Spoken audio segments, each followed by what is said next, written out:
सत श्री अकाल। न्यूज़ 18 पंजाब हरियाणा हिमाचल देख रहे सारे दर्शकों का स्वागत। मैं अमृत विरदी बुलेटिन की शुरुआत करते हैं किसानों के अंदोलन के नाल जो लगातार जारी है। इस सब दे विचाले खेतीबाड़ी मंत्री दे नाल मुलाकातां दा दौर भी जारी है। हुण खेतीबाड़ी मंत्री दे नाल हरियाणा के सीएम मनोहर लाल खट्टर ने मुलाकात की है। इस मुलाकात के दौरान खेती अंदोलन ते खेती कानूनां नूं लैके चर्चा की गई है। ते खट्टर ने कहा कि एक दो दिनों के गलबात का रस्ता बनेगा। केंद्र किसानों के नाल गलबात लई तैयार है। यस या नो तो अगे वध के किसान गल करन ते केंद्र होर भी सौदा करन दे लई तैयार है। यह मनोहर लाल खट्टर का कहना है। खेतीबाड़ी मंत्री नरेंद्र तोमर दे नाल मुलाकात करन तो बाद उन्हां दे वल्लों यह बयान दिता गया कि किसान अगे वधन, केंद्र उन्हां दे नाल गलबात करन दे लई तैयार है। नाल वड्डी गल उन्हां ने कही कि एक दो दिन दे विच गलबात का रस्ता निकल आएगा। इस तो पहला दस दईए कि खेतीबाड़ी मंत्री भी खुद कह चुके हैं कि नवे साल तो पहला इस मसले का हल होने के पूरे आसार ने।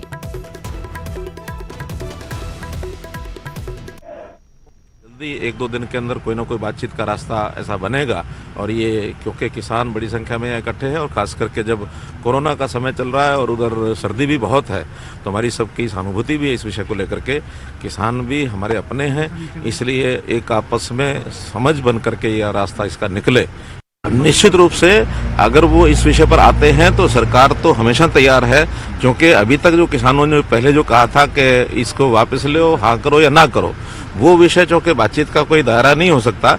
बातचीत का दायरा तो ये है कि क्लॉज बाय क्लॉज जो उनकी आपत्तियां हैं वो सब सुन करके उसमें से कोई रास्ता निकलेगा। तो अगर किसान इस प्रकार की ऑफर देंगे तो निश्चित रूप से सरकार बुलाएगी और कोई ना कोई डेट तय करेगी। तो उधर 8 दिसंबर तो सरकार ते किसानां दे विचाले रुकी हुई गलबात जल्द शुरू होने जा रही है। किसानां ने साफ कर दिता है कि जेकर सरकार दा सद्दा आउंदा है तां ओह गलबात दे लई तैयार ने, जिस तो बाद सरकार दे विच भी हलचल तेज हो गई है।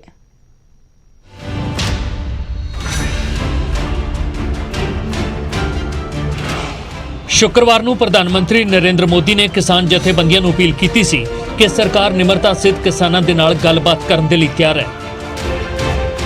तो हम सर झुकाकर किसान भाइयों के सामने हाथ जोड़कर बहुत ही विनम्रता के साथ देश के किसान के हित में उनकी चिंता का निराकरण करने के लिए हर मुद्दे पर बात करने के लिए तैयार हैं। देश का किसान, देश के किसानों का हित हमारे लिए सर्वोच्च प्राथमिकताओं में से एक है। इस तो पहला सरकार के मंत्री भी किसान जथेबंदियों नाल गलबात की गल कह चुके हैं। केंद्रीय मंत्री नरेंद्र सिंह तोमर ने अपनी चिट्ठी दे विच भी गलबात करन दा जिक्र किया है। किसान जथेबंदियां भी खेती कानूनां दे मसले नूं निबेड़ना चाहुंदियां ने। किसान जथेबंदियां दे आगुआं ने न्यूज़ 18 ते कहा कि वो यस अते नो तो अगे वध के गल करन दे लई तैयार ने, पर सरकार खुल दिली दे नाल गलबात लई तैयार होवे। किसान आगू बूटा सिंह शादीपुर, हरिंदर लखोवाल, हरमीत कादियां, प्रेम सिंह पंगू, सतनाम सिंह अजनाला ते मनजीत सिंह धनेर ने कहा कि किसान जथेबंदियां ने कदे भी गलबात करन तो इनकार नहीं किया ते वो अगे भी गलबात करन दे लई तैयार ने। जैसे नो तो गल नहीं होंगी कभी भी, तेन अपने तौर पर कह रहा हमेशा जो टेबल टॉक पर गल चलती है गल्लां होंदियां ने। जैसे नो तो उस दिन हाँ गुस्से में इन्होंने गल की हाँ करो तो ना करो, असं जाने उठ के बाकी सद्दा पत्र भेजणगे, गलबात चलेगी। गलबात होनी बड़ी जरूरी है। यस और नो कोई नहीं, यस और नो तो हमेशा गल लगे है। जब भी किसान और सरकार बैठेगी मसला उदों ही हल होना है। अड़े नहीं वो जैस नो दा गलत मैना कढ़िया गया। वो जैस नो ये सीगा भी तुसीं ये गल साडे नाल जदों करो, ਤੁਸੀਂ खेती ਦੇ ਜਿਹੜੇ ਨਵੇਂ ਸੁਧਾਰ ਲਿਆਂਦੇ ਲੋਕ ਵਿਰੋਧੀ ਉਹਨਾਂ ਦੇ ਆਲੇ ਦੁਆਲੇ ਕਰੋ। ਅਸੀਂ ਮੀਟਿੰਗ ਕਰਾਂਗੇ, ਕੋਈ ਗੱਲ ਨਹੀਂ ਵਧਾਵਾਂਗੇ ਗੱਲ ਸਹੀ ਤਰੀਕੇ ਦੇ ਨਾਲ। ਗਵਰਨਮੈਂਟ ਸਾਨੂੰ ਸੱਦਾ ਪੱਤਰ ਭੇਜੇ, ਅਸੀਂ ਸੱਦਾ ਪੱਤਰ ਮਨਜ਼ੂਰ ਕਰਾਂਗੇ। ਯੈਸ ਔਰ ਨੋ ਤਾਂ ਕੀਤੀ ਸੀ ਵੀ ਜਦੋਂ ਸਾਨੂੰ ਸਮਝਾਉਣੋਂ ਨਹੀਂ ਹਟਦੇ ਪਏ ਸੀਗੇ। ਉਸ ਤੋਂ ਬਾਅਦ ਉਹਨਾਂ ਨੇ ਆਪਣਾ ਸਾਨੂੰ ਅਮੈਂਡਮੈਂਟਸ ਦਿੱਤੀਆਂ ਵੀ ਅਸੀਂ 8-9 ਇਹ ਅਮੈਂਡਮੈਂਟ ਕਰ ਸਕਦੇ ਹਾਂ। ਇੱਕ ਪਰਾਲੀ ਤੇ ਆ, 8 ਜਿਹੜੇ ਰੂਲਸ ਦੇ ਉੱਤੇ ਆ, ਪਰ ਜਿਹੜੀਆਂ ਬਾਕੀ 10 ਰਹਿੰਦੀਆਂ ਨੇ ਉਹਨਾਂ ਤੇ ਵੀ ਵਿਚਾਰ ਕਰਨਾ ਚਾਹੀਦਾ। ਇਸ ਕਰਕੇ ਮੀਟਿੰਗ ਟੇਬਲ ਟਾਕ ਤੋਂ ਬਿਨਾਂ ਤੇ ਹੱਲ ਹੋਣਾ ਨਹੀਂ। ਜੇ ਸੱਦਾ ਪੱਤਰ ਕੋਈ ਪ੍ਰਪੋਜ਼ਲ ਭੇਜਦੇ ਆ, ਸਾਨੂੰ ਸਰਕਾਰ ਭੇਜਦੀ ਆ ਕਿਸਾਨ ਜਥੇਬੰਦੀਆਂ ਨੂੰ, ਤਾਂ ਉਹਦੇ ਬਾਰੇ ਵਿਚਾਰ ਵਟਾਂਦਰਾ ਹੋਊਗਾ, ਮੀਟਿੰਗ ਹੋਊਗੀ। ਤਾਂ ਜੇ ਸੱਦਾ ਪੱਤਰ ਆਂਦਾ ਕਿਸਾਨ ਜਥੇਬੰਦੀਆਂ ਜ਼ਰੂਰ ਜਾਣਗੀਆਂ, ਜਿੱਦਾਂ ਪਹਿਲਾਂ 6 ਮੀਟਿੰਗਾਂ ਕੀਤੀਆਂ ਆ। ਨਹੀਂ, ਜੈਸ ਔਰ ਨੋ ਤੋਂ ਅੱਗੇ ਵਧਣੇ ਦਾ ਮਤਲਬ ਤਾਂ ਇਹੀ ਆ ਸਾਡਾ ਵੀ ਕਾਨੂੰਨ ਸਰਕਾਰ ਰੱਦ ਕਰੇ, ਸਰਕਾਰ ਵੀ ਅੱਗੇ ਵਧੇ ਨਾ। ਕਿਸਾਨ ਜਥੇਬੰਦੀਆਂ ਗੱਲਬਾਤ ਲਈ ਤਿਆਰ ਨੇ, ਸਰਕਾਰ ਵੀ ਗੱਲਬਾਤ ਲਈ ਤਿਆਰ ਹੈ, ਪਰ ਸਵਾਲ ਇਹੀ ਹੈ ਕਿ ਇਹ ਗੱਲਬਾਤ ਹੋਵੇਗੀ ਕਦੋਂ। ਨਜ਼ਰ ਇਸ ਗੱਲ ਤੇ ਵੀ ਹੈ ਕਿ ਕਿਸਾਨ ਇਸ ਮਸਲੇ ਦੇ ਹੱਲ ਲਈ ਕਿੰਨਾ ਅੱਗੇ ਵਧਦੇ ਨੇ ਤੇ ਸਰਕਾਰ ਇਸ ਮਾਮਲੇ ਦੇ ਹੱਲ ਲਈ ਕਿੰਨੀ ਖੁੱਲ੍ਹਦਿਲੀ ਦਿਖਾਉਂਦੀ ਹੈ। ਦਿੱਲੀ ਤੋਂ ਪੰਕਜ ਕਪਾਹੀ, ਨਿਊਜ਼ 18। ਤਾਂ 8 ਦਸੰਬਰ ਤੋਂ ਬਾਅਦ ਕਿਸਾਨਾਂ ਤੇ ਸਰਕਾਰ ਦੇ ਵਿਚਾਲੇ ਕੋਈ ਵੀ ਗੱਲਬਾਤ ਨਹੀਂ ਹੋਈ ਹੈ, ਪਰ ਹੁਣ ਜ਼ਰੂਰ ਆਸਾਰ ਨਜ਼ਰ ਆ ਰਹੇ ਨੇ ਕਿ ਦੋਵਾਂ ਤਰ੍ਹਾਂ ਦੇ ਵਿਚਾਲੇ ਜਲਦ ਗੱਲਬਾਤ ਹੋਵੇਗੀ ਤੇ ਮਸਲੇ ਦਾ ਹੱਲ ਹੋਵੇਗਾ। ਉਧਰ ਵਿਰੋਧੀ ਧਿਰਾਂ ਆਪਣੇ ਸਟੈਂਡ ਤੇ ਕਾਇਮ ਨਜ਼ਰ ਆ ਰਹੀਆਂ ਨੇ। ਵਿਰੋਧੀਆਂ ਦੇ ਵੱਲੋਂ ਇੱਕੋ ਸੁਰ 'ਚ ਖੇਤੀ ਕਾਨੂੰਨਾਂ ਨੂੰ ਰੱਦ ਕਰਨ ਦੀ ਮੰਗ ਕੀਤੀ ਜਾ ਰਹੀ ਹੈ। ਅੱਜ 109 ਦਿਨ ਦੇ ਕਰੀਬ ਹੋ ਗਏ ਕਿਸਾਨ ਜਥੇਬੰਦੀਆਂ ਨੂੰ ਆਪਣਾ ਧਰਨਾ ਆ ਜਿਹੜਾ ਪ੍ਰਦਰਸ਼ਨ ਜਦੋਂ ਜਿਸ ਤੋਂ ਚਾਲੂ ਕੀਤਾ ਅਗਸਤ ਦੇ ਲਾਸਟ ਵੀਕ 'ਚ, ਕਿਤੇ ਤੱਤੀ ਵਾਹ ਨਹੀਂ ਲੱਗਣ ਦਿੱਤੀ ਪੰਜਾਬ ਦੇ ਅੰਦਰ। ਜੋ ਕੁਝ ਵੀ ਲਾਠੀ ਚਾਰਜ ਹੋਇਆ, ਜੋ ਅਥਰੂ ਗੈਸ ਸਿੱਟੀ ਗਈ, ਜੋ ਗੰਦਾ ਪਾਣੀ ਸਿੱਟਿਆ ਗਿਆ, ਜੋ ਸੜਕਾਂ ਪੱਟੀਆਂ ਗਈਆਂ, ਹਰਿਆਣਾ ਦੀ ਬੀਜੇਪੀ ਸਰਕਾਰ ਨੇ ਕੀਤਾ। ਸਾਡੇ ਚਾਹੇ ਰੇਲਵੇ ਟਰੈਕ ਰੋਕੇ ਗਏ ਸੀਗੇ, ਚਾਹੇ ਕੁਝ ਵੀ ਕੀਤਾ ਗਿਆ ਸੀ, ਪੰਜਾਬ ਸਰਕਾਰ ਕਿਸਾਨਾਂ ਦੇ ਇਸ ਦਰਦ ਨੂੰ ਸਮਝਦੀ ਸੀ। ਅਸੀਂ ਉਹਨਾਂ ਦੇ ਨਾਲ ਖੜੇ ਹਾਂ, ਅੱਜ ਵੀ ਖੜੇ ਹਾਂ। ਬੀਜੇਪੀ ਅਗਰ ਇਸ ਨੂੰ ਸਾਡੇ ਤੇ ਇਲਜ਼ਾਮ ਸਿੱਟਦੀ ਹੈ ਤੇ ਅਸੀਂ ਇਹਨੂੰ ਸਾਡਾ ਇੱਕ ਤਗਮਾ ਸਮਝਦੇ ਹਾਂ ਵੀ ਸਾਡੇ ਵਾਸਤੇ this is a badge of honour for Congress, ਵੀ ਅਸੀਂ ਆ ਅਲਖ ਜਗਾਈ ਸੀ ਜਿਹੜੇ ਅੱਜ ਅਸੀਂ ਤਾਂ ਆਊਟ ਆਫ ਦੀ ਵੇ ਜਾ ਕੇ ਵੀ ਉੱਥੇ ਜਿਹੜੀ ਹੈ ਉੱਥੇ ਗੱਲ ਕੀਤੀ ਜਾਂਦੀ ਹੁੰਦੀ ਸੀ, ਭਾਵੇਂ ਮੀਟਿੰਗ ਹੋਰ ਪਰਸਨ ਵਾਸਤੇ ਹੋਵੇ, ਤਾਂ ਵੀ ਉੱਥੇ ਬਾਦਲ ਸਾਹਿਬ ਨੇ ਕਦੀ ਨਹੀਂ ਕਿਹਾ ਕਿ ਕਿਸਾਨੀ ਦਾ ਕੋਈ ਸੋਚੋ। ਜਿਹੜੀਆਂ ਪਾਲਿਸੀਆਂ ਦੇਸ਼ ਦੇ ਵਿੱਚ ਕਿਸਾਨੀ ਦੇ ਚੱਲ ਰਹੀਆਂ ਉਹ ਕਿਸਾਨ ਮਾਰੂ ਨੇ, ਸਾਨੂੰ ਕਿਸਾਨ ਦੇ ਹੱਕ ਦੇ ਵਿੱਚ ਜਿਹੜੀ ਹੈ ਪਾਲਿਸੀਆਂ ਬਣਾਉਣੀਆਂ ਚਾਹੀਦੀਆਂ। ਇੱਕ ਵਾਰੀ ਨਹੀਂ ਬਣੀ। ਤੇ ਉਧਰ ਇਸ ਸਭ ਦੇ ਵਿਚਾਲੇ ਅਰਥ ਸ਼ਾਸਤਰੀ ਆਰ.ਐਸ. ਘੁੰਮਣ ਨੇ ਕਿਹਾ ਕਿ ਕੇਂਦਰ ਨੇ ਜੋ ਕਾਨੂੰਨ ਪੂਰੀ ਤਰ੍ਹਾਂ ਬਣਾਏ ਨੇ, ਜੇਕਰ ਉਹ ਰੱਦ ਨਹੀਂ ਕਰਨੇ ਪੂਰੀ ਤਰ੍ਹਾਂ ਤਾਂ ਘੱਟੋ ਘੱਟ ਉਹਨਾਂ ਨੂੰ ਕੁਝ ਸਮੇਂ ਦੇ ਲਈ ਸਸਪੈਂਡ ਕਰ ਦੇਣਾ ਚਾਹੀਦਾ ਹੈ ਤੇ ਫਿਰ ਨਵੇਂ ਸਿਰੇ ਤੋਂ ਸਲਾਹ ਮਸ਼ਵਰੇ ਦੇ ਨਾਲ ਇਹ ਕਾਨੂੰਨ ਲਾਗੂ ਕੀਤੇ ਜਾ ਸਕਦੇ ਨੇ। ਇੰਨੀ ਕੀ ਗੱਲ ਹੈ ਕਿ ਇੱਕ ਡੈਮੋਕ੍ਰੈਟਿਕ ਸਰਕਾਰ ਹੁੰਦੇ ਹੋਏ, ਲੋਕਾਂ ਦੀ ਚੁਣੀ ਹੋਈ ਸਰਕਾਰ ਹੁੰਦੇ ਹੋਏ ਤੁਸੀਂ ਲੋਕਾਂ ਦੀ ਗੱਲ ਹੀ ਨਹੀਂ ਸੁਣਦੇ। ਹੁਣ ਸਰਕਾਰ ਕਹਿੰਦੇ ਅਸੀਂ ਸੁਣਦੇ ਹਾਂ। ਮੇਰੇ ਵੱਲੋਂ ਅਪੀਲ ਹੈ, ਮੈਂ ਪਹਿਲਾਂ ਵੀ ਲਿਖਿਆ ਸੀ, 10 ਇਕਨੋਮਿਸਟ ਨੇ ਵੀ ਲਿਖਿਆ ਕਿ ਇਹ ਜੇ ਅਜੇ ਇਮੀਡੀਏਟ ਤੁਸੀਂ ਰਿਪੀਲ ਨਹੀਂ ਕਰ ਸਕਦੇ ਤਾਂ ਇਹਨਾਂ ਨੂੰ ਸਾਲ 2 ਸਾਲਾਂ ਲਈ ਇਹਦਾ ਆਪਰੇਸ਼ਨ ਸਸਪੈਂਡ ਕਰ ਦਿਓ। ਸਸਪੈਂਡ ਕਰਕੇ ਇਨ ਬਿਟਵੀਨ ਤੁਸੀਂ ਜੋ ਪਹਿਲਾਂ ਗਲਤੀ ਕੀਤੀ ਹੈ ਕਿ ਕਿਸਾਨਾਂ ਨੂੰ ਤੁਸੀਂ ਕੰਸਲਟ ਨਹੀਂ ਕੀਤਾ, ਸਟੇਟਾਂ ਨੂੰ ਕੰਸਲਟ ਨਹੀਂ ਕੀਤਾ, ਗੈਰ ਸੰਵਿਧਾਨਕ ਵੇ ਨਾਲ ਤੁਸੀਂ ਸਟੇਟਾਂ ਦੇ ਮਸਲੇ 'ਚ ਐਂਟਰ ਕੀਤਾ, ਆਟੋਨਮੀ ਸਟੇਟਾਂ ਦੀ ਰੋਡ ਕਰ ਰਹੇ ਹੋ। ਤੁਹਾਨੂੰ ਜੇ ਉਹ ਗਲਤੀ ਕਰ ਲਈ ਹੈ ਕਿਸੇ ਵੇਲੇ, ਚਲੋ ਮੰਨ ਲਿਆ ਹੋਗੀ, ਤਾਂ ਗਲਤੀ ਠੀਕ ਵੀ ਕੀਤੀ ਜਾ ਸਕਦੀ ਹੈ। ਇਸ ਵੇਲੇ ਮੌਕਾ ਇਹ ਹੈ ਕਿ ਉਹ ਕਿਸਾਨਾਂ ਨੂੰ ਕਹਿਣ ਕਿ ਅਸੀਂ ਸਾਲ 2 ਸਾਲ ਸਸਪੈਂਡ ਕਰ ਦਿੰਦੇ ਹਾਂ, ਬੇਸ਼ੱਕ ਪਾਰਲੀਮੈਂਟ ਬੁਲਾ ਲੈਣ।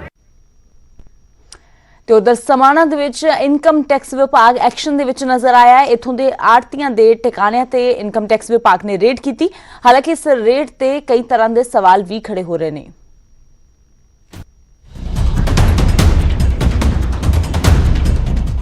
ਸਮਾਣਾ ਅਨਾਜ ਮੰਡੀ ਦੇ ਪ੍ਰਧਾਨ ਦੇ ਵਪਾਰਕ ਟਿਕਾਣਿਆਂ ਤੇ ਇਨਕਮ ਟੈਕਸ ਵਿਭਾਗ ਨੇ ਅਚਾਨਕ ਛਾਪਾ ਮਾਰਿਆ। ਜਲੰਧਰ ਤੋਂ ਆਈ ਇਸ ਟੀਮ ਦੀ ਕਾਰਵਾਈ ਤਕਰੀਬਨ 24 ਘੰਟੇ ਤੋਂ ਵੱਧ ਸਮੇਂ ਤੱਕ ਜਾਰੀ ਰਹੀ। ਅਨਾਜ ਮੰਡੀ ਪ੍ਰਧਾਨ ਦੇ ਸਮਾਣਾ ਅਤੇ ਦੇਵੀਗੜ੍ਹ ਸਥਿਤ ਟਿਕਾਣਿਆਂ ਤੇ ਫਰੋਲਾ ਫਰਾਲੀ ਕੀਤੀ ਗਈ। ਇਸ ਦੌਰਾਨ ਇਨਕਮ ਟੈਕਸ ਦੀ ਟੀਮ ਦੇ ਨਾਲ ਸੁਰੱਖਿਆ ਦਸਤੇ ਵੀ ਮੌਜੂਦ ਰਹੇ। ਘੰਟਿਆਂ ਬੱਧੀ ਮਾਰੇ ਗਏ ਛਾਪੇ ਤੋਂ ਬਾਅਦ ਅਧਿਕਾਰੀ ਆਪਣੇ ਨਾਲ ਕਈ ਦਸਤਾਵੇਜ਼ ਲੈ ਕੇ ਚਲੇ ਗਏ। ਇਸ ਸਾਰੀ ਕਾਰਵਾਈ ਦੇ ਦੌਰਾਨ ਨਾ ਤਾਂ ਮੀਡੀਆ ਨੂੰ ਅੰਦਰ ਦਾਖਲ ਹੋਣ ਦੀ ਇਜਾਜ਼ਤ ਦਿੱਤੀ ਗਈ ਅਤੇ ਨਾ ਹੀ ਮੀਡੀਆ ਵਿੱਚ ਇਸ ਬਾਰੇ ਕੋਈ ਬਿਆਨ ਜਾਰੀ ਕੀਤਾ ਗਿਆ। ਉਧਰ ਜਦੋਂ ਇਸ ਸਾਰੇ ਐਕਸ਼ਨ ਬਾਰੇ ਅਨਾਜ ਮੰਡੀ ਦੇ ਪ੍ਰਧਾਨ ਨੂੰ ਪਤਾ ਲੱਗਿਆ ਤਾਂ ਅਚਾਨਕ ਉਹਨਾਂ ਦੀ ਤਬੀਅਤ ਵਿਗੜ ਗਈ, ਜਿਸ ਤੋਂ ਬਾਅਦ ਉਹਨਾਂ ਨੂੰ ਇਲਾਜ ਦੇ ਲਈ ਪਟਿਆਲਾ ਲਿਜਾਇਆ ਗਿਆ। ਇਨਕਮ ਟੈਕਸ ਵਿਭਾਗ ਵੱਲੋਂ ਕੀਤੀ ਗਈ ਇਸ ਕਾਰਵਾਈ ਤੇ ਪੰਜਾਬ ਦੀ ਸਿਆਸਤ ਭਖਣ ਲੱਗੀ ਹੈ। ਆਮ ਆਦਮੀ ਪਾਰਟੀ ਨੇ ਇਨਕਮ ਟੈਕਸ ਦੀ ਕਾਰਵਾਈ ਤੇ ਸਵਾਲ ਚੁੱਕਦਿਆਂ ਕਿਹਾ ਕਿ ਇਹ ਸਭ ਕੁਝ ਕਿਸਾਨ ਅੰਦੋਲਨ ਦੀ ਹਮਾਇਤ ਕਰਨ ਵਾਲਿਆਂ ਨੂੰ ਪਰੇਸ਼ਾਨ ਕਰਨ ਦਾ ਤਰੀਕਾ ਹੈ। ਕੇਂਦਰ ਸਰਕਾਰ ਦਾ ਬਹੁਤ ਵੱਡਾ ਹੱਥ ਹੈ। ਕੇਂਦਰ ਸਰਕਾਰ ਕਿਵੇਂ ਨਾ ਕਿਵੇਂ ਕਿਸਾਨੀ ਸੰਘਰਸ਼ ਜਿਹੜਾ ਹੈਗਾ ਪਹਿਲਾਂ ਪੰਜਾਬ ਤੋਂ ਉੱਠਿਆ ਸੀ, ਹੌਲੀ ਹੌਲੀ ਦੇਸ਼ ਵਿਆਪੀ ਹੁੰਦਾ ਹੋਇਆ ਹੁਣ ਵਰਲਡ ਦੇ ਵਿੱਚ ਇੱਕ ਸੰਘਰਸ਼ ਦਾ ਰੂਪ ਧਾਰਨ ਕਰ ਚੁੱਕਾ ਹੈ। ਕੇਂਦਰ ਸਰਕਾਰ ਬਾਏ ਹੁੱਕ ਔਰ ਕਰੁੱਕ ਇਸ ਚੀਜ਼ ਨੂੰ ਤਾਰ-ਪੀੜੋ ਕਰਨਾ ਚਾਹੁੰਦੀ ਹੈ। ਫਿਲਹਾਲ ਕਿਆਸਰਾਈਆਂ ਕਈ ਤਰ੍ਹਾਂ ਦੀਆਂ ਲਾਈਆਂ ਜਾ ਰਹੀਆਂ ਨੇ, ਪਰ ਅਧਿਕਾਰਿਕ ਤੌਰ ਤੇ ਬਿਆਨ ਜਾਂ ਸੂਚਨਾ ਜਾਰੀ ਕੀਤੇ ਜਾਣ ਤੋਂ ਬਾਅਦ ਹੀ ਮਾਮਲੇ ਦੀ ਅਸਲ ਸੱਚਾਈ ਸਾਹਮਣੇ ਆਵੇਗੀ। ਸਮਾਣਾ ਤੋਂ ਪੁਰਸ਼ੋਤਮ ਕੌਸ਼ਿਕ, ਨਿਊਜ਼ 18।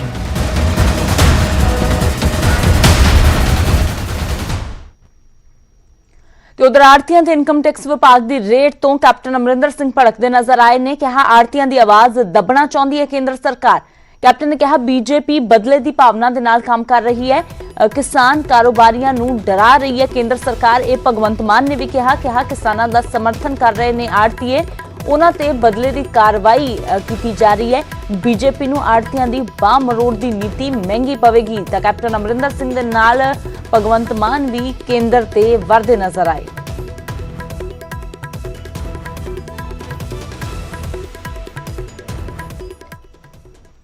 तो किसान बॉर्डर से डटे हुए ने। ਸਿੰਘੂ बॉर्डर होवे या टिकरी बॉर्डर, इस सब दे विचाले टिकरी बॉर्डर ते पहुंचे पंजाबी गायक ਬੱਬੂ ਮਾਨ।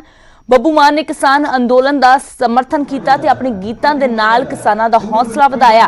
ਬੱਬੂ ਮਾਨ ने कहा किसान अपने हकों के लिए सड़कों ते ने ते सरकार नूं किसानों की गल मननी चाहिए है।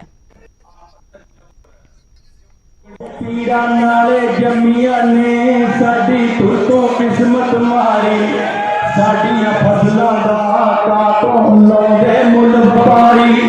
आखे सरकारां नूं सानू बेचे ला के बोली, असी कच्चे रंग जहे सोहणिए साडी कादी होली। असी कच्चे रंग जहे सोहणिए साडी कादी होली। वाहिगुरू का खालसा वाहिगुरू। तो किसान अंदोलन ते हर कोई आपो अपने तरीके दे नाल मदद कर रहा है। ते दिलचस्प तस्वीरां इस दौरान सामने आईयां ने ਸਿੰਘੂ बॉर्डर तो, जिथे मुफ्त दे विच टैटू भी बनाए जा रहे हैं। लगातार किसानों का अंदोलन जारी है और इस वेले मैं ਸਿੰਘੂ बॉर्डर की स्टेज के बिल्कुल नेड़े खड़ा हाँ। इत्थे एक वक्री तस्वीर देखने को मिल रही है कि ਸਿੰਘੂ बॉर्डर के उत्ते ਵੱਖ-ਵੱਖ रंग देखने को मिल रहे हैं। इत्थे मुफ्त टैटू की जिहड़ी है वो सेवा लगाई गई है। मुफ्त टैटू जिहड़े ने वो इत्थे किसानां दे बनाए जा रहे हैं और ਵੱਖ-ਵੱਖ सेवा जिहड़ी है वो हुंदी है। तो इत्थे क्योंकि नौजवान ज़्यादातर आ रहे हैं और ये ਵੱਖ-ਵੱਖ टैटू जिहड़े ने वो बना रहे हैं इस तरीके के स्टाइल दे विच। ट्रैक्टर का टैटू है, नाल ही नाल पंजाब का नक्शा है, बेबे बापू लिखा होया है, हर मैदान फतेह। ये सारे टैटू जिहड़े ने मुफ्त बनाए जा रहे हैं। ये नौजवान जिहड़े ने लुधियाने तो आए ने और इत्थे मुफ्त टैटू जिहड़ा है नौजवानों के बना रहे हैं। इन्हां नाल गलबात करते हैं कि किस तरीके नाल इन्हां दा आइडिया आया कि इत्थे मुफ्त टैटूज़ की जिहड़ी सेवा करनी चाहिए है। ये टैटूज़ तुसीं सारे बना रहे हो और किवें तुहानूं लगा कि इस किसान अंदोलन दे विच तुसीं एक वखरा रंग दे रहे हो, टैटूज़ मुफ्त बनवा रहे हो? सत श्री अकाल जी सारिਆਂ ਨੂੰ। एक्चुअली सब अपना योगदान दे रहे हैं, अलग अलग तरीके नाल योगदान दे रहे। कोई पैसे दे के कर रहा, कोई लंगर लगा के कर रहा। जो साडी कला सी ਅਸੀਂ ਉਹਦਾ योगदान दे रहे हैं कि किसान मोटिवेट होवे कि ਉਹਨਾਂ ਨਾਲ ਆਮ ਜਨਤਾ ਵੀ ਹੈ। ਠੀਕ ਹੈ, ਉਹਨਾਂ ਦਾ ਫੀਲ ਨਾ ਹੋਵੇ ਇਕੱਲੇ ਕਿਸਾਨ ਹੀ ਲੱਗੇ ਹੋਏ ਨੇ, ਆਮ ਜਨਤਾ ਵੀ ਉਹਨਾਂ ਨਾਲ ਸਪੋਰਟ 'ਚ ਖੜੀ ਹੋਈ ਹੈ। ਤਾਂ ਕਿੰਨੇ ਰੋਜ਼ ਦੇ ਟੈਟੂਜ਼ ਬਣਾ ਰਹੇ ਹੋ ਔਰ ਮੁਫਤ ਸੇਵਾ ਵਾ ਕਿਸ ਤਰੀਕੇ ਨਾਲ ਕਰ ਰਹੇ ਹੋ? ਰੋਜ਼ ਅਸੀਂ 30 ਟੈਟੂ ਕਰ ਰਹੇ ਹਾਂ, ਸਾਡਾ ਦੂਜਾ ਦਿਨ ਅੱਜ ਤੇ ਤਕਰੀਬਨ ਅਸੀਂ ਹੁਣ ਤੱਕ 40 ਟੈਟੂ ਕਰ ਚੁੱਕੇ ਹਾਂ। ਇਹ ਪਰਮਾਨੈਂਟ ਟੈਟੂ ਹੈ ਜਾਂ ਕੁਝ ਦਿਨਾਂ ਲਈ ਟੈਟੂ ਹੈ? ਪਰਮਾਨੈਂਟ ਹੈ। ਪਰਮਾਨੈਂਟ ਟੈਟੂ ਹੈ ਜਾਂ ਕੁਝ ਦਿਨਾਂ ਲਈ? ਹਾਂਜੀ ਸਰ, ਪਰਮਾਨੈਂਟ ਟੈਟੂ ਹੈ ਜੀ, ਇਹ ਲਾਈਫ ਟਾਈਮ ਰਹੇਗਾ ਜੀ, ਯਾਦ ਰਹੇਗੀ ਇਹਨਾਂ ਨੂੰ। ਨਾਲੇ ਵੀ ਅਸੀਂ ਇੱਕ ਅੰਦੋਲਨ ਦੇ ਵਿੱਚ ਗਏ ਸੀ ਤੇ ਉੱਥੋਂ ਇੱਕ ਚਿੰਨ੍ਹ ਲੈ ਕੇ ਆਏ ਨਾਲ। ਤੁਸੀਂ ਕਿਵੇਂ ਸੋਚਿਆ ਕਿ ਇੱਥੇ ਟੈਟੂਜ਼ ਜਿਹੜੇ ਉਹ ਬਣਾਉਣੇ ਚਾਹੀਦੇ? ਨੌਜਵਾਨਾਂ 'ਚ ਕ੍ਰੇਜ਼ ਹੈ ਟੈਟੂਜ਼ ਨੂੰ? ਨੌਜਵਾਨਾਂ 'ਚ ਬਹੁਤ ਜ਼ਿਆਦਾ ਕ੍ਰੇਜ਼ ਹੈ ਟੈਟੂਜ਼ ਦਾ। ਇਹਦੇ ਨਾਲ ਹੁਣ ਜਿਹੜੇ ਮੁੰਡੇ ਨਹੀਂ ਵੀ ਆਏ ਹੈਗੇ, ਨਵਾਂ ਯੂਥ ਜਿਹੜਾ ਨਹੀਂ ਆਇਆ ਹੈਗਾ, ਉਹ ਵੀ ਇੱਥੇ ਪਹੁੰਚੂਗਾ ਇਹਨੂੰ ਦੇਖ ਕੇ। ਤੁਸੀਂ ਦੇਖ ਸਕਦੇ ਹੋ ਉੱਥੇ ਰਸ਼ ਕਿਵੇਂ ਪਿਆ ਹੈ। ਆਪਣੇ ਵੱਖ-ਵੱਖ ਰੰਗ ਦੇਖਣ ਨੂੰ ਮਿਲ ਰਹੇ ਨੇ, ਕੋਈ ਆਪਣੀ ਵੱਖ-ਵੱਖ ਸੇਵਾ ਕਰਦਾ ਤਾਂ ਇੱਥੇ ਨੌਜਵਾਨਾਂ 'ਚ ਟੈਟੂ ਬਣਾਉਣ ਮੁਫਤ ਟੈਟੂ ਜਿਹੜੇ ਨੇ ਉਹ ਬਣਵਾਏ ਜਾ ਰਹੇ ਨੇ ਔਰ ਇਸੇ ਤਰੀਕੇ ਦੇ ਨਾਲ ਸਿੰਘੂ ਬਾਰਡਰ ਤੇ ਹਰ ਕੋਈ ਇੱਥੇ ਆਪਣਾ ਯੋਗਦਾਨ ਪਾ ਰਿਹਾ, ਹਰ ਕੋਈ ਇੱਥੇ ਪਹੁੰਚ ਰਿਹਾ ਵਾ ਔਰ ਇਹ ਇੱਕ ਵੱਖਰੇ ਤਰੀਕੇ ਦਾ ਰੰਗ ਜਿਹੜਾ ਵਾ ਉਹ ਦੇਖਣ ਨੂੰ ਮਿਲ ਰਿਹਾ। ਸਿੰਘੂ ਬਾਰਡਰ ਤੇ ਨੌਜਵਾਨ ਜਿਹੜੇ ਨੇ ਉਹ ਮੁਫਤ ਲੁਧਿਆਣੇ ਤੋਂ ਆਏ ਨੇ, ਟੈਟੂਜ਼ ਜਿਹੜੇ ਨੇ ਉਹ ਨੌਜਵਾਨਾਂ ਦੇ ਬਣਾ ਰਹੇ ਨੇ। ਕੈਮਰਾਮੈਨ ਅਜੇ ਦੇ ਨਾਲ ਪੰਕਜ ਕਪਾਈ, ਨਿਊਜ਼ 18 ਦਿੱਲੀ। तो इधर किसान लगातार डटे हुए ने तो हर कोई किसानों की आपो अपने ढंग के नाल मदद कर रहा है। लगातार किसानों के अंदोलन ते नजर बनी हुई है। फिलहाल एक छोटे जे ब्रेक के लिए रुकते हैं।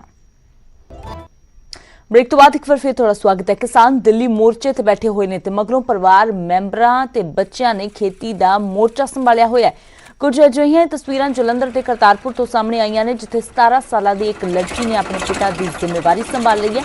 ट्रैक्टर चला रही है लड़की, खेतीबाड़ी का पूरा काम संभाल रही है। तो इस परिवार को पूरा भरोसा है कि अंदोलन की जित होगी।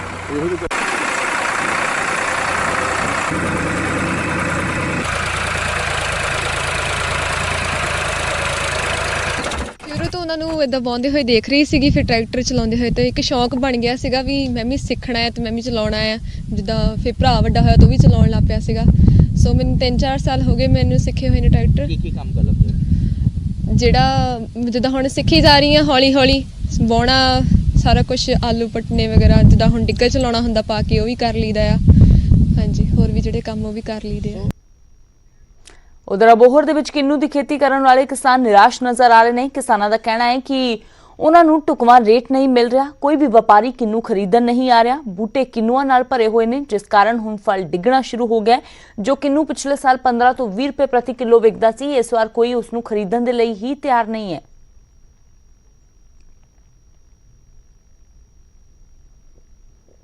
ਮੇਰੇ ਕੋਲ 5-6 ਏਕੜ ਪੈਲੀ ਆ ਤੇ ਮੇਰੇ ਬਾਗ ਦੀ ਫਸਲ ਹੀ ਆ। ਹੁਣ ਤੁਸੀਂ ਆਪ ਦੱਸੋ ਵੀ ਜੇ ਜੋ ਮੈਂ ਸਾਡਾ ਕਿੰਨੂ ਬਰਬਾਦ ਹੋ ਰਿਹਾ ਤੇ ਜੇ ਨਾ ਸਹੀ ਭਾਅ ਵਿਕਿਆ ਜਾਂ ਇਦਾਂ ਖੇਤਾਂ ਦੇ ਵਿੱਚ ਹੀ ਰਹਿ ਗਿਆ ਤਾਂ ਤੁਸੀਂ ਆਪ ਅਨੁਮਾਨ ਲਾ ਸਕਦੇ ਵੀ ਸਾਡੇ ਜ਼ਿਮੀਂਦਾਰਾਂ ਦਾ ਕੀ ਹਾਲ ਹੋਊਗਾ ਜਾਂ ਮੇਰਾ ਕੀ ਹਾਲ ਹੋਊਗਾ। ਮੈਂ ਪਿੰਡ ਪੰਜਾਬਾ ਮਾਡਲ ਤੋਂ ਇੱਕ ਛੋਟਾ ਜਿਹਾ ਕਿਸਾਨ, ਮੇਰੇ 25 ਗੱਡੀਆਂ ਮਾਲ ਜੋ ਕਿੰਨੂ ਦਾ ਇਸ ਸਮੇਂ ਬੁਰੀ ਤਰ੍ਹਾਂ ਨਾਲ ਪੂਰੇ ਜਿੰਨਾ ਕਹਿ ਸਕਦੇ ਉਹਨੇ ਮਾੜੇ ਹਾਲਾਤ। ਤਾਂ ਫਿਲਹਾਲ ਇਸ ਬੁਲੇਟਿਨ ਦੇ ਵਿੱਚ ਇੰਨਾ ਹੀ। ਨਿਊਜ਼ 18 ਪੰਜਾਬ, ਹਰਿਆਣਾ, ਹਿਮਾਚਲ ਤੇ ਖਬਰਾਂ ਦਾ ਸਿਲਸਿਲਾ ਲਗਾਤਾਰ ਜਾਰੀ ਹੈ।